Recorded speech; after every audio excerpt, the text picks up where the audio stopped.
Hello friends, कैसे हैं आप सब। आज हम बात करने जा रहे हैं कनाडा में जो फाइल्स रिफ्यूज होते हैं उनके मेन रीज़न क्या होते हैं।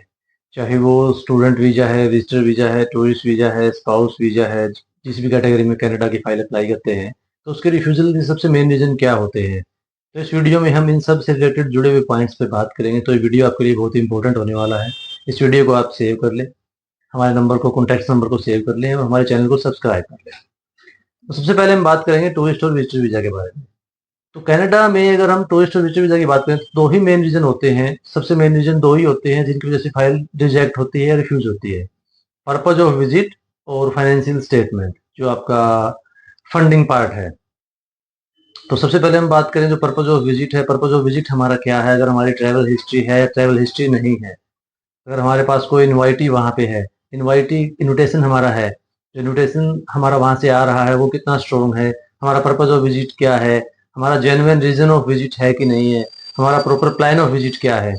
दूसरी चीज़ है, अगर ट्रैवल हिस्ट्री नहीं भी है, हम फ्रेश अप्लाई कर रहे हैं फिर भी कोई इश्यू नहीं है, फिर भी हम प्रॉपर आइटनरी प्लान और प्रॉपर फाइनेंशियल प्रूफ के साथ हम अप्लाई कर सकते हैं।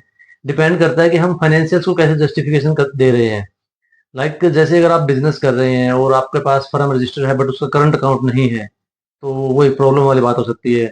अगर करंट अकाउंट भी है या कोई सेविंग अकाउंट है, आप जॉब कर रहे हैं सेविंग अकाउंट है, आप बिजनेस कर रहे हैं करंट अकाउंट है, तो आपकी जो स्टेटमेंट है 4 to 6 मंथ की जो स्टेटमेंट आप शो कर रहे हैं उसको प्रॉपरली आपने मेंटेन किया हुआ है कि नहीं किया हुआ है।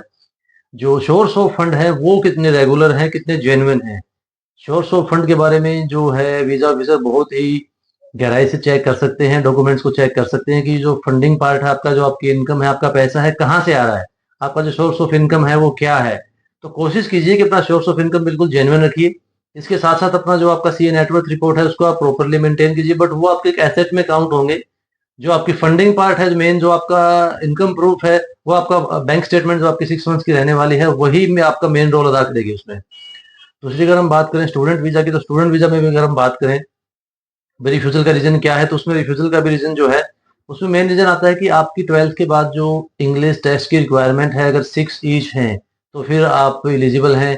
अगर आपका जो कोर्स है रिलेवेंट कोर्स है, जो आपके 12th ग्रेड में जो सब्जेक्ट हैं उससे आपका कोर्स रिलेवेंट है, रिलेवेंसी हो रही है कोर्स की, तो आपका जो है जस्टिफिकेशन हो रही है आपकी स्टडी वीजा की, प्रॉपर जीआईसी आप जो है मेंटेन कर रहे हैं और प्रॉपर सोर्स ऑफ फंड आप शो कर रहे हैं, तो कनाडा का स्टडी वीजा आप अप्लाई कर सकते हैं। बट इनमें से अगर कहीं भी प्रॉब्लम है या डॉक्यूमेंट्स में कमी है तो आप वेट कीजिए और उसके बाद अप्लाई कीजिए प्रॉपर अपग्रेड करने के बाद। अगर हम बात करें स्पाउस वीजा की, तो कम से कम 7 से 8 लाख का फंड हमें शो करना पड़ता है। दूसरा, जो आपका फाइनेंशियल्स जो है 7 से 8 लाख हमें शो करना है। और जहाँ पे इंडिया में आपका प्रोफेशन है, प्रोफेशन लाइक आप जॉब कर रहे हैं, बिजनेस कर रहे हैं, अकाउंट स्टेटमेंट है, प्रॉपर आपकी जो सैलरी है वो अकाउंट में आ रही है, सैलरी स्लिप्स आपने साथ में अटैच की हुई हैं, तो वो चीज़ें आप प्रॉपर डॉक्यूमेंट के साथ आप अटैच करेंगे तो आपके वीजा आने के चांसेस ज़्यादा हो जाएंगे। अगर ज़्यादा डिटेल्स के लिए आप हमसे कुछ डिस्कस करना चाहते हैं तो हमारे दिए हुए नंबर पे कॉन्टैक्ट कीजिए। Thank you.